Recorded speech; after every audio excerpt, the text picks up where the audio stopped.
Magandang araw aking mga Ginoo at Binibini, and welcome back again to my YouTube channel. It's me, Binibining Just Ascension, and welcome to my first episode of book review.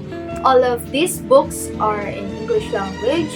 So, magkaiba ang what city sa English language natin mga libro na mababasa ko. At ang masasabi ko sa inyo, isang buwan akong hindi nag-vlog at napaka-excited akong magsalita ngayon sa harapan nyo. At hindi ko sigurado kung kailan ko ito may upload. Ngunit, bad. So, ang sabihin ko sa inyo ngayon ay tungkol sa librong aking nabasa. Nabili ko to sa Doulos Hope noong March pa yata, at ang title is A Lineage of Grace. So, kuha lang tayo litrato for thumbnail.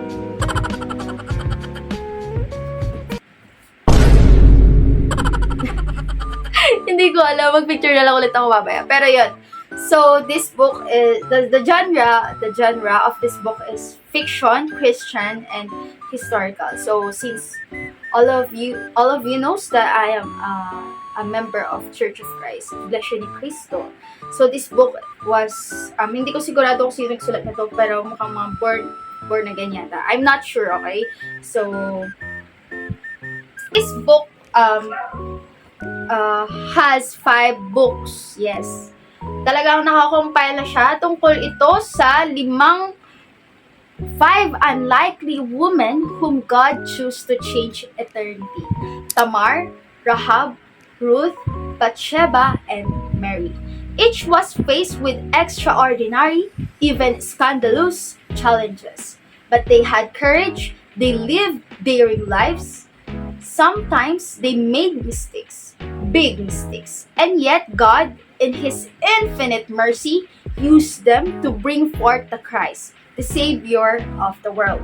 Meet this biblical woman in a whole new way as you step into their stories. So, bago ko sabihin sa inyo ang mismong nabasa ko sa librong ito, bibigyan ko kayo ng konting kaalaman tungkol sa libro to.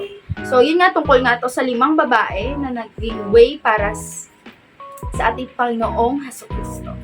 Unveiled is dedicated to those who have been abused and used and yearned for justice. So, yun, si Tamar yun. So, yun yung mababasa natin. Okay, basahin ko muna to sa inyo para may kaalaman kayo tungkol sa aking sasabihin. Dear reader, you are about to read 5 novellas on the woman in the lineage of Jesus Christ.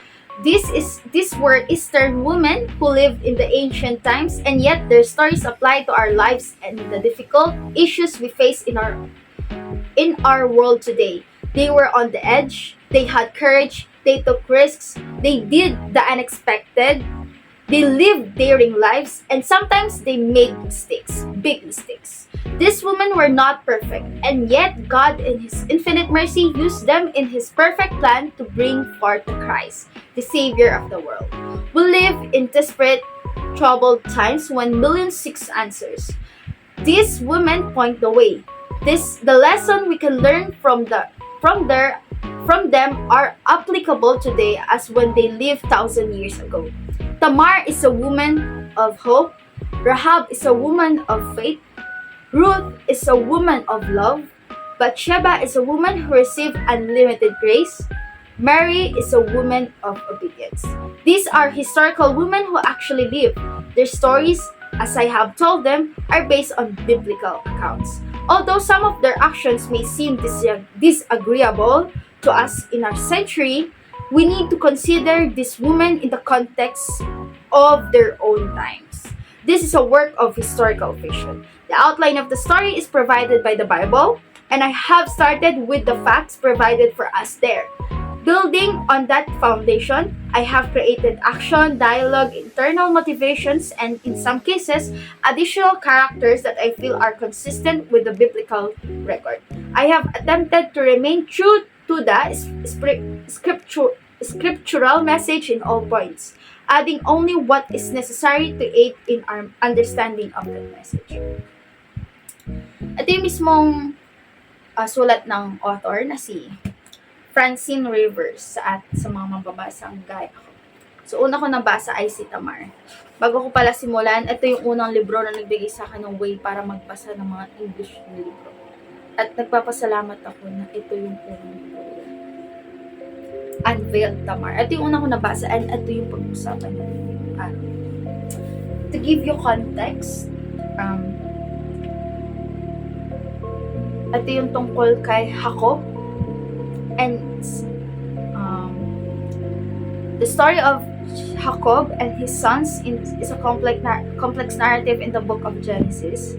It begins with Jacob, the son of Isaac and Rebekah, who deceives his father to receive the blessing meant for his older brother Esau.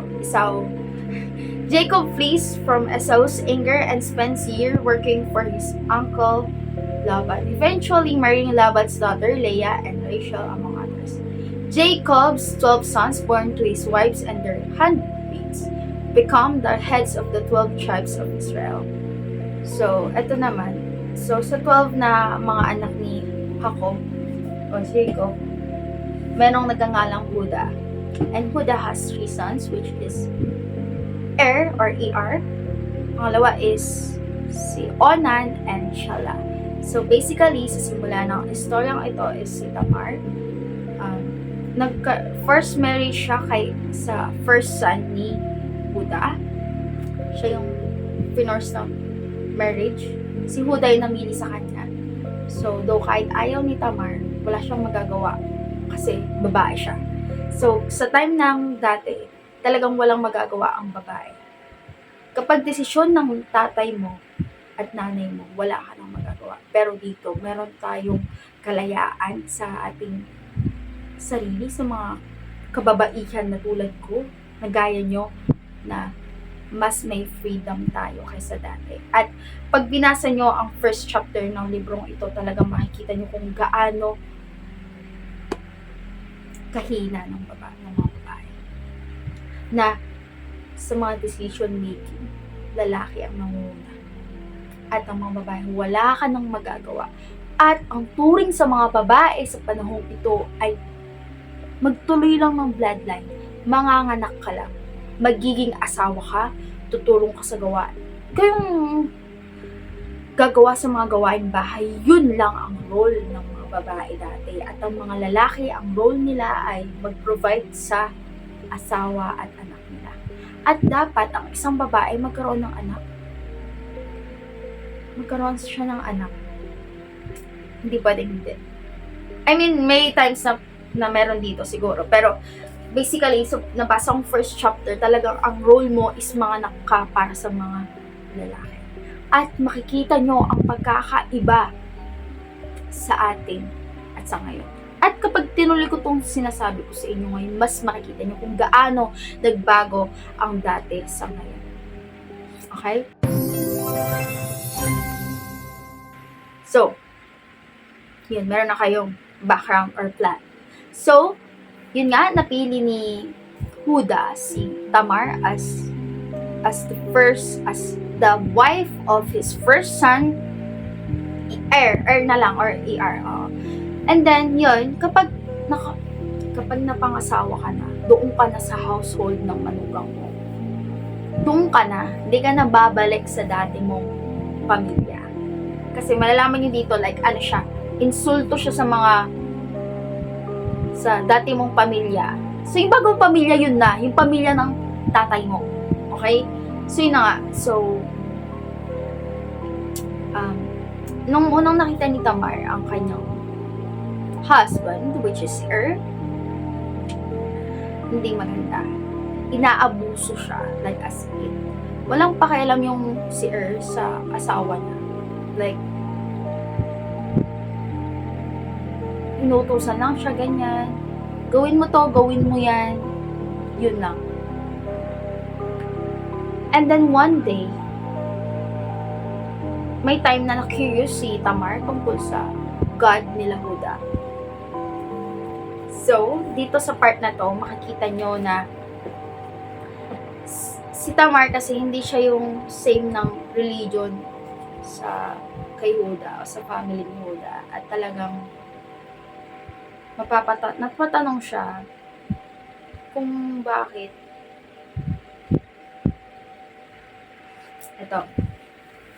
Nung nagtanong siya kay Huda, hindi masagot ni Huda dahil nandun yung konsensya niya nung pinatay niya.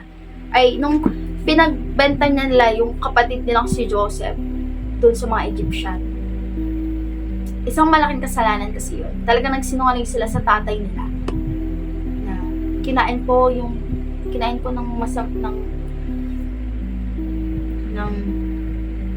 tawag doon, mabangis na hayop yung kapatid nating si Joseph. Tapos pinakita nila yung damit na paborito. Si Jacob kasi favorite niyang anak si Joseph. Tapos yun.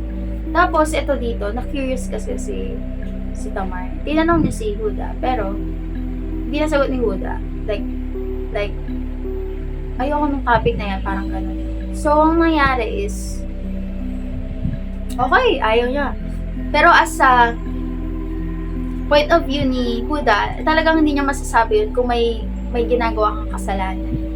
Like, hindi mo masasagot yung mga tanong, ganyan. So, ito yung isa sa mga inannotate ko. While everyone around her worshipped idols of stone, wood, or clay, she merely pretended. The gods of her father and mother had mouths but never spoke. They had eyes, but could they see? They had feet but never walked. Could they think or feel or breathe? And she had seen a truth about them. Those who worshipped them became like them, cold and hard. Like Batsuha, like like Onan, someday Shelah would be the same. So, dito kasi sa part na to. So, yun na nga. So, one time, si Huda nagpa-gather ng like dinner kasama yung lahat ng buong household niya para sana sabihin tungkol dun sa ipapamana niyang kayamanan. Hair. So, ito naman si Huda, ay si dapat, siya yung panganay, so sa kanya na, parang ako yung panganay, ganyan. Kasi Onan naman, hindi jealous siya sa panganay na si Shelah, walang pakialam, like, iinom lang siya, ganyan. Tapos, ngayon, give me the specific verse where died in Genesis. Wait lang nga, papakita ko sa inyo para mas magets nyo ang buong storya. But Huda's firstborn, was wicked in the sight of the Lord, and the Lord put him to death. Yes. So, Genesis 38:7 nangyari to. So, dito sa part na to, habang nasaan sila, habang may sinabi kasi si na labag. Like, talagang hindi sa mata natin Panginoong Diyos. Tapos, mismong moment na yun, namatay siya. Yan. So, ano na ngayon si Tamar? Paano na siya? Ilang days nag-wait si Tamar para sa magiging desisyon ni Huda. Kasi si Huda, ang lalaki talaga nagde-decide. Tapos, yon, pumunta si Huda, kausapin si Tamar. Sabi, mapapangasawa mo ang pangalawang anak na si Onan. Okay? So, give me the verse of Onan's death. Yes, mamamatay po si Onan. At bakit? Eto, nung mapangasawa ni Onan si Tamar, akala ni Tamar may hope na siya na hindi na siya abusuhin, which is true naman, hindi siya inabuso ng kanyang bagong asawa. Pero akala niya nga magiging normal na. Ako rin akala ko magiging normal na ang pamumuhay niya. I had hope for her. Pero sa first na like pagsiping nila, ayaw ni Onan na magkaroon ng anak. Kasi dapat sa time kasi na yon, kapag kunyari ikaw na babae, tapos una mong napangasawa, namatay, wala kayong anak. Yung pangalawa mong napangasawa, which is sa line din ng kapatid ng napangasawa mo, dapat kapag nanganak ka, para yun sa namatay na asawa mo. Kasi wala nga kayong anak. So, kapag nagkaroon silang anak, hindi yun kay Onan. Kay yun. Okay? Pero kung sa atin, malamang kay Onan yun. Pero dati kasi, yun. Di bali kay yun. Pero yung pangalawang anak naman is yung kay Onan na. Jealous nga tong si Onan sa kanyang kapatid. So, hindi siya pumayag na magkaroon ng anak kay Tamar. Dito nag-involve yung sexual harassment. I'm not sure kung basta tungkol siya sa sexual. So, ito. Kasi dito kasi, hindi ko na kasi mahanap yung sinerch ko kaya nahirapan ako, guys. Wait lang. Tamar and Huda story. Ito ba yun? Yun, ito na. Ito na pala eh. So, sa NIV to, Genesis 38:6-10. Okay. Then Huda said to Onan, "Sleep with your brother's wife and fulfill your duty to her as a brother-in-law to raise up offspring for your brother." But Onan knew that the child would not be his, so whenever he slept with his brother's wife, Tamar, he spilled his semen on the ground to keep from providing offspring for his brother. What he did was wicked in the Lord's sight, so the Lord put him to death also. Ayun ang dahilan ba't siya namatay. Napakaiksi lang pero napakahaba ko magsalita. Yun.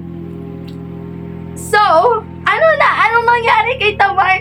Ano nang mangyayari sa kanya? Nung nabasa ko yun, sabi ko,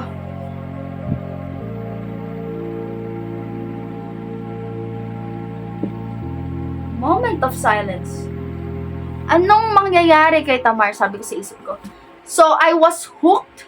Kaya, mabilis ko siyang nabasa sa totoo lang. And, yung pag-i-English ko is talagang, yung vocabulary, nadagdagan ang aking kaalaman. Kasi gano'n naman, nag-start ako sa Filipino, sa Wattpad. So, nakapagsulat na ako ng ngayon, ng Filipino. So, ito na nga. Ang ginawa ni Huda kay Tamar, pinag-wait siya ng ilang days ulit, like more than 60 days. Umuwi ka muna sa household mo, doon ka muna manirahan. Hintayin mong tawagin kita para mapangasawa mo ang huli kong anak na si Sheila. Pero, takot si Huda na mamatay din yung pangatlo ng anak.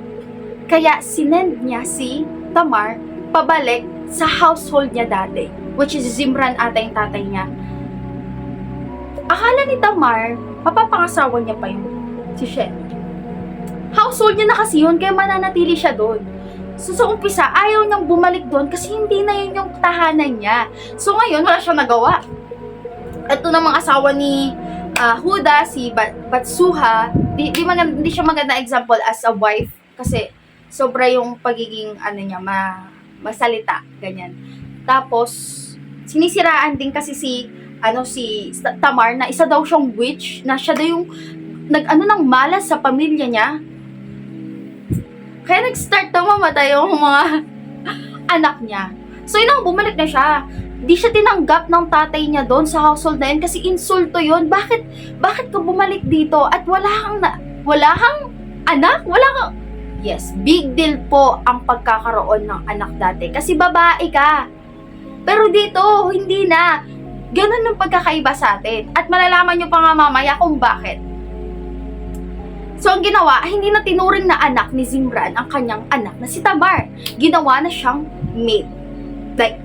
So, si Tamar, alam nyo ba, pagtitiis niya kay Onan, nanatili siyang tahimik, hindi siya nagko-complain. Pero, every time na nangyayari yun, pinapaalalahanan niya si Huda kung kailan niya gagawin ng tama. Kasi nung time na nalaman ni Tamar na ginagamit lang siya ni Onan for pleasure, ganyan, sabi ni Tamar, pwede mo bang sabihin niyo sa anak mo, parang ganyan, when will you do the right thing? Naalala ko yung quotation na yun. So, yun na nga, pagbalik niya nga yun, naghintay siya ng 5 years. Naniwala siya at nagtiwala siya sa sinabi ni Huda. Sa loob ng 5 years na yun, na pagiging widow siya, naghintay siya, natatawagin siya ni Huda. Tas one time, nung medyo nawala ng pag-asa si Tamar, nung mamatay si Batsuha, yung asawa ni Huda, hindi siya tinawag. Dapat tinawag siya kasi household na nga siya. Kasama na siya sa pamilya na yon. Hindi siya tinawag. Nalaman niya lang yung news nung kumalat sa Kanaan. Nagtaka siya, bakit? Ilang taon na akong nagkikitay para tawagin niya. Ba't parang inambandonahan na ako? Yun ang naramdaman niya. At sa loob ng 5 years na yun, never siyang nag-alinlangan sa sinabi ni Huda. Naniwala siya doon. At kahit iba yung reliyon niya, nanalangin siya sa God ni Huda. Which is yun yung totoong reliyon. Yes. Wala na akong i-add about sa religion ko. Pero I have something on my mind about that. Change his heart. God, please change his heart. Talagang naniwala siya. At bigla nang darating, after 5 years, malalaman niya na hindi siya kasama sa funeral ng mother-in-law niya. Tapos ito one time, habang nasa market sila, nakita niya si Sheila. Si Sheila, drunk. Hindi niya nakilala si Tamar. At doon nasaktan siya. Anong ginagawa ni Huda? Anong ginagawa niya sa household niya ngayon? Paano yung bloodline niya? At talagang kahit inabandoned na siya, iniisip niya pa rin yung pamilya noon. Kung ako yung nasa kalagayan na yun, kung ayaw niyo na sa akin, ayaw ko na rin sa inyo. Yun yung gagawin ko. Pero siya, nanatili siyang loyal kung saan ang pamilya niya. At yung duty niya na magkaroon ng anak para sa bloodline ni Huda. Isa doon sa utak niya, 5 years! 5 years, walang communication, walang internet. Nagtiwala siya sa sinabi ng taong yun na nag-aanilangan din sa kanya. Kung na sitwasyon, ang sakit-sakit nun. At grabe yung patience ng mga tao sa panahon na yun. Sabi ko, at ito na, ito ang incredible plot twist of all time. At ang haba na ng vlog natin. Grabe. Okay, so, I don't care na. Basta ikukwento ko sa inyo. At kung sino mo umabot dito, I congratulate you. Pinabati kita, aking Ginoo at binibini. Dahil ito na ang craziest part of this story. Like, as in, okay? Nung nalaman ni Tamar na dadaan, di ko alam yung lugar, na dadaan si Huda, pati yung friend niya, malapit sa bayan nila, meron siyang plan. At kung ikaw, nandito ka ngayon, isa ka sa mga nagbabasa ng Bible, at you know this story, at hindi ka na magugulat pa. Pero kung hindi mo alam ang storya na to, magugulat ka sa nangyari at unacceptable siya sa society na kinalalagyan natin ngayon. Since si nanay ni Tamar nagsisiyo. Nagtatahe ng something for her sister. Para basta maganda siyang damit, ganyan. And then si Tamar, nung gabi na yun, nag-decide siya na maaga siya alis kinabukasan kung kailan dadating si Huda. Kinabukasan ng madaling araw, kinuha niya yung damit na ginawa ng nanay niya.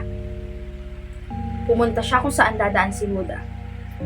Nag-act siya as an harlot or prostitute sa panahon na yun.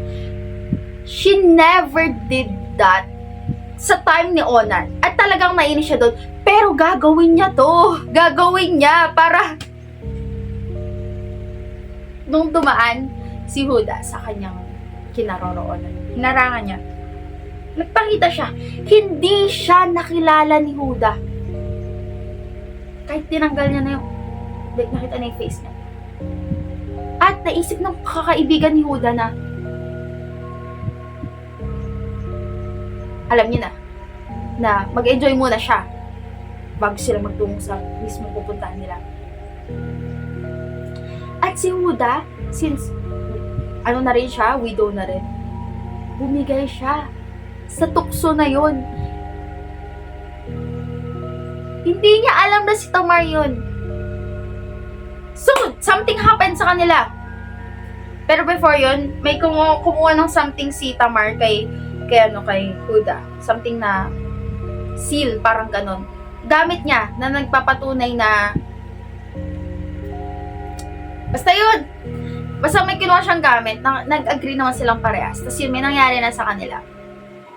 At alam niyo ba, after na nangyari sa kanila, ang saya-saya ni Tamar. Kasi, magkakaroon na siya ng anak. What can you say about that?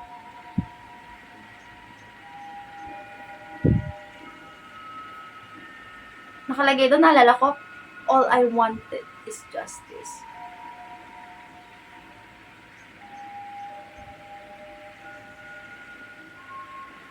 Yes, yun yung ginawa niya. Para matuloy ang bloodline ni Huda. At hindi yan ang ni Huda.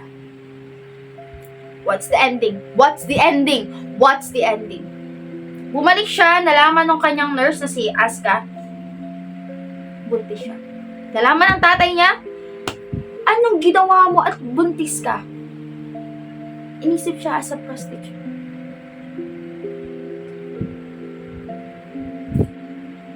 She did that for her duty. It's a bad mistake. Hindi siya mistake. Like, skandalo siya. Like, gano'n.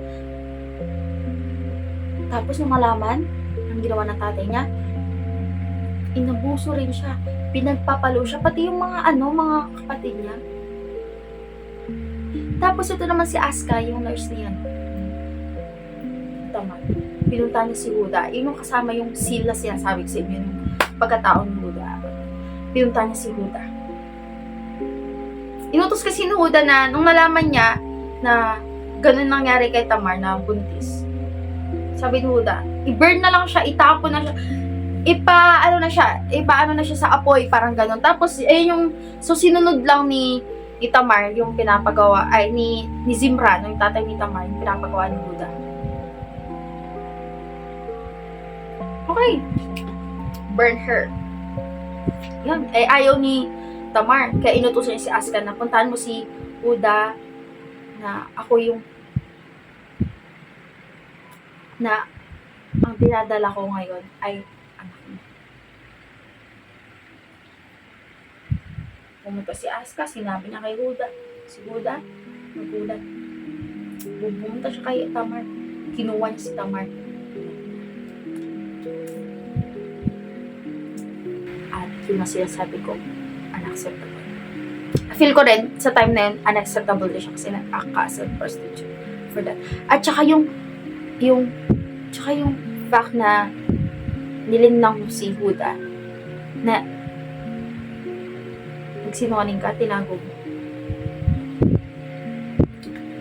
Pero may nangyari? Yung pangyayari niyo, nagpabago kay Huda. Bakit? Kakaroon tayo ng next video about this. This is all just about the story. Pero yung questions and opinions ko, sa next video. Kasi 30 minutes na tayo, ha? 30 minutes na tayo Okay. Goodbye! I think I need to go na. So, next na lang yung mga questions and answers. Goodbye.